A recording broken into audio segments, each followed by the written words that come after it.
Hello guys! For today's video ay i-share ko sa inyo yung bagong update ni Messenger. Eto guys, yung after 24 hours ay kusa nang madidelete or mabubura yung inyong message conversation. So kung gusto mong malaman kung paano ito, sundan mo lamang ang video ito at kung bago ka pa lamang dito sa aking channel, i-click mo naman po ang subscribe button at notification bell na maging updated ka sa aking mga panibagong videos. So ito nga po guys, yung ituturo ko sa inyo, itong disappearing messages. So ito guys, makikita lang itong disappearing messages kapag nag-open ka ng conversation mo sa Messenger. Tapos sa chat mo ay may ganitong icon, ibig sabihin yan ay more information, i-click nyo lamang po yan. After nyan, scroll up mo lang, hanapin mo lamang dito yung disappearing messages and i-click mo lamang. So, paano nga ba ito gumagana at para saan itong disappearing messages dito sa Messenger? So, dito guys, makikita nyo, messages disappear in 24 hours. So, ibig sabihin, kapag nag-start na kayo ng conversation, di ba nag-chat kayo?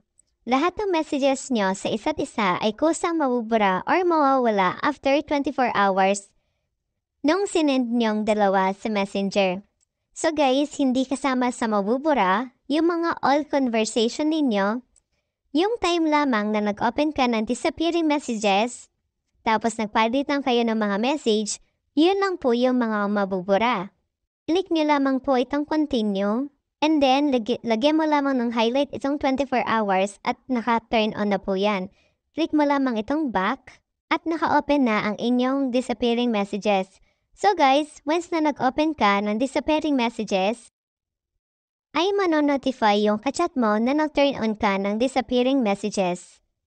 And next dito guys, kapag po nag-open ka ng disappearing messages, you'll get a screenshot notification. So dito guys, ibig sabihin yan, once na nag-screenshot yung kachat mo, manonotify ka. At kung nag-screenshot ka naman, ay manonotify naman yung inyong kachat.